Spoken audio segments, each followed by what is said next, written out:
चिपळूण तालुक्यातील कोल्हे खाजण या गावी चरण्यासाठी सोडलेल्या 4 म्हशींचा विद्युत वाहिनीवरून खाली पडलेल्या विद्युत प्रवाही तारेचा शॉक लागल्याने मृत्यू झालाय, तर त्यापैकी एक जखमी आहे।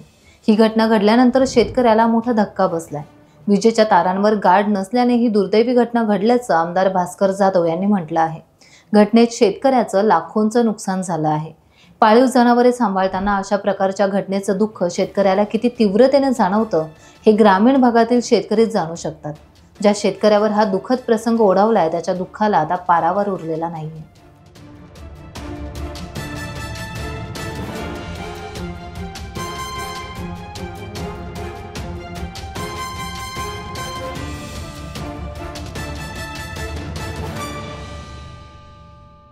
टाइम्स डिजिटलला लाईक करा, सबस्क्राइब करा, शेअर करा आणि बेल आयकॉन दाबायला विसरू नका। पाहत रहा टाइम्स डिजिटल।